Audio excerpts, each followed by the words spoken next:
अनपढ़ बहू ऋषभ कारगिल की वादियों में एक सिपाही के रूप में तैनात था। वह अब की बार छुट्टियों में अपनी बहन के पास गांव आया हुआ था। गांव में आकर उसे अपने बचपन के दिन यादें ताज़ा हो गईं। वह हर साल अपनी बहन के पास कुछ दिन के लिए उसके पास आ जाता था। अभी तक उसकी शादी नहीं हुई थी। एक दिन उसने गांव में एक लड़की देखी। वह लड़की उसकी बहन के पड़ोस की थी। वह लड़की इतनी सुंदर थी कि उसको देखकर उसने अपनी बहन को कहा कि तुम इस लड़की से ही मेरी शादी की बात चलाना, क्योंकि इस लड़के से सुंदर मुझे कोई और नहीं नजर आती।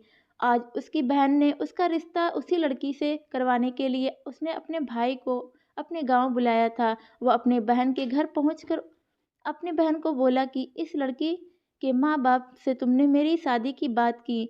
उसकी बहन बोली, हाँ, मैंने इसके घर वालों से तुम्हारी शादी की बात चलाई है। यह लड़की हमारी जात की नहीं है। वह बोला, मुझे जात वात से कुछ नहीं लेना। उसकी बहन बोली, उसके पिता के पास देने के लिए इतना दहेज भी नहीं है। वह अपनी बहन को बोला, बहना, मुझे दहेज वहेज से कुछ नहीं लेना देना, क्योंकि यह मुझे इतनी पसंद आ गई है कि वह चाहे किसी भी जाति की हो, मुझे कोई फ़र्क नहीं पड़ता। उसकी बहन बोली, मेरे भाई, उस लड़की के 5 भाई बहन हैं। वह एक गरीब परिवार से संबंध रखती है।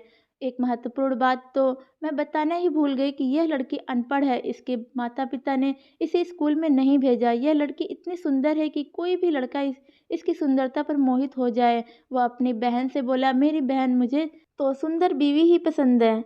अपने दोस्तों के साथ इसे कैसे मिलवाना है, इसे सारे कायदे कानून मैं सिखा दूंगा। मुझे इससे कोई फ़र्क नहीं पड़ता कि इसके बावजूद भी मैं इसे शादी करने के लिए तैयार हूँ। अपने भाई की बात सुनकर उसकी बहन हैरान रह गई। वह सोचने लगी कि मेरा भाई कितना दिलेर है। उसने रुचि के माता पिता को बुलाया। उन्होंने इतना अच्छा लड़का देखकर कहा, हमें भला शादी से क्यों इनकार होने लगा? हमें रिश्ता मंजूर है, एक शर्त पर। हमें यह रिश्ता मंजूर है कि हमारे पास अपनी लड़की को देने के लिए दहेज नहीं है। उसने उनके मम्मी पापा को कहा कि कल शादी के लिए अच्छा मुहूर्त है, आप हम दोनों की कल ही शादी करवा दो।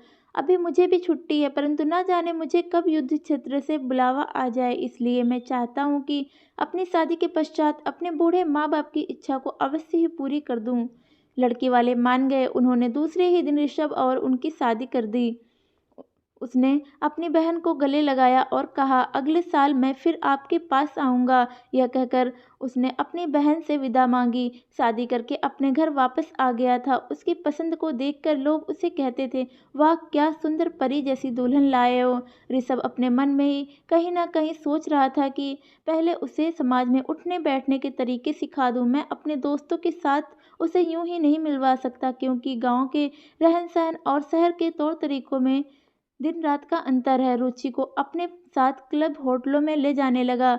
वह उसके परिवार में पूरी तरह से घुल मिल गई, लेकिन पढ़ाई के नाम पर बिल्कुल शून्य थी। उसने एक कक्षा तक भी नहीं पढ़ाई की थी। उसे देखकर कोई भी नहीं कह सकता था कि वह पढ़ी लिखी नहीं है। जब भी वह अपने घर छुट्टी पर आता तो उसे लेकर अपने दोस्तों से मिलवाता। उसके माँ बाप ने उसे एक दिन ये ज़रूर कहा था कि बेटा, बहू देखने में तो बहुत सुंदर है, पर हमारी तरह अनपढ़ है, क्योंकि अब तो घर में 3-3 अनपढ़ इकट्ठे हो गए हैं। अपने बच्चों को भी ये नहीं पढ़ा सकेगी, और तुम तो युद्ध क्षेत्र में रहते हो।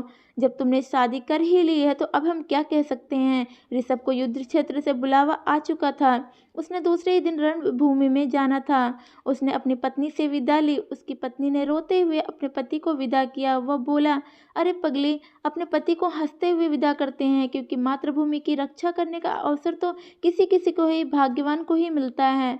तुम्हें तो अपने पति पर गर्व करना चाहिए। उसने अपने पति के माथे पर तिलक किया और वह उसे जाते हुए बाहर तक छोड़ने आई थी। ऋषभ को गए हुए काफी दिन हो चुके थे। एक दिन उसके घर पर तार आई। डाकिया तार देकर गया। जब उसने तार शब्द सुना तो वह जोर जोर से रोने लगी, और रो रो कर उसने अपने सास ससुर से कहा कि शहर से तार आई है। वो फूट फूट कर रोने लगी। उसको रोता देखकर उसके ससुर भी रोने लगे। उसने अपने देवर को बुलाया। उसके देवर को पता चल चुका था कि शहर से तार आई है।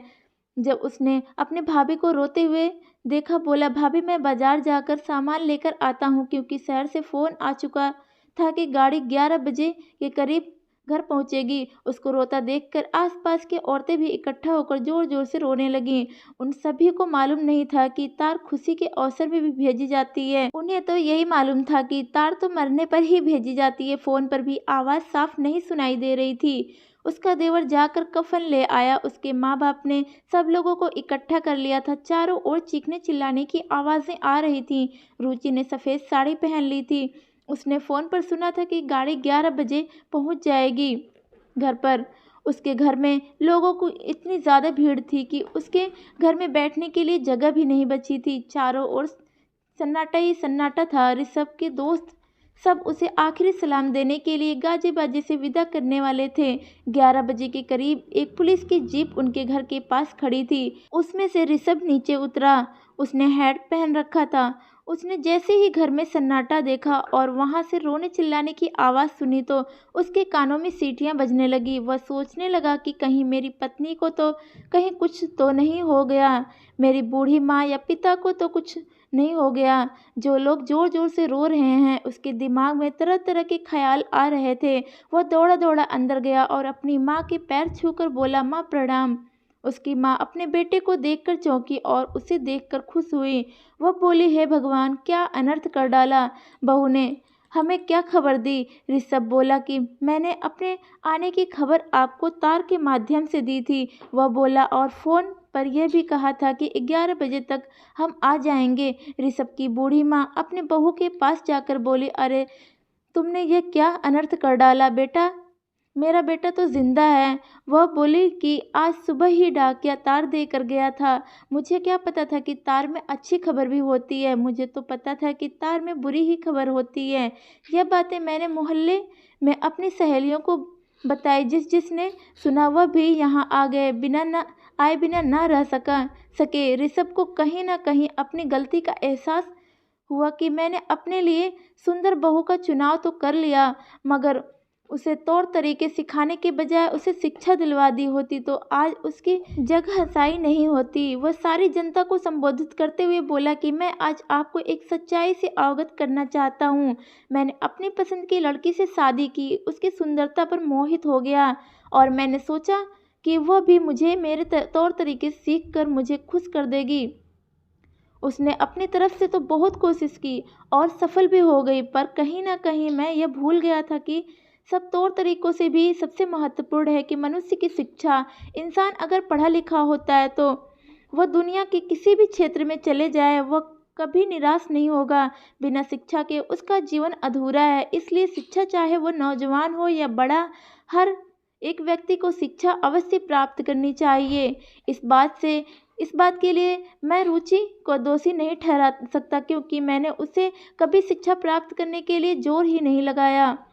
आज सबके सामने मैं यह प्रण लेता हूँ कि अपनी पत्नी को शिक्षा दिलवाने के लिए मुझे जो कुछ भी करना पड़ेगा, मैं पीछे नहीं हटूंगा। उसने रुचि का हाथ पकड़ते हुए अपने दोस्तों से मिलवाया और कहा कि मेरी पत्नी बिल्कुल अनपढ़ है। इसके पिता ने उसे कभी स्कूल नहीं भेजा, परंतु आज मैं इसे पढ़ा लिखा कर इतना काबिल बनाऊंगा कि मैं चाहे जीवित रहूं या ना रहूं, अपने बच्चों को तो अच्छी शिक्षा दिलवा सकती है।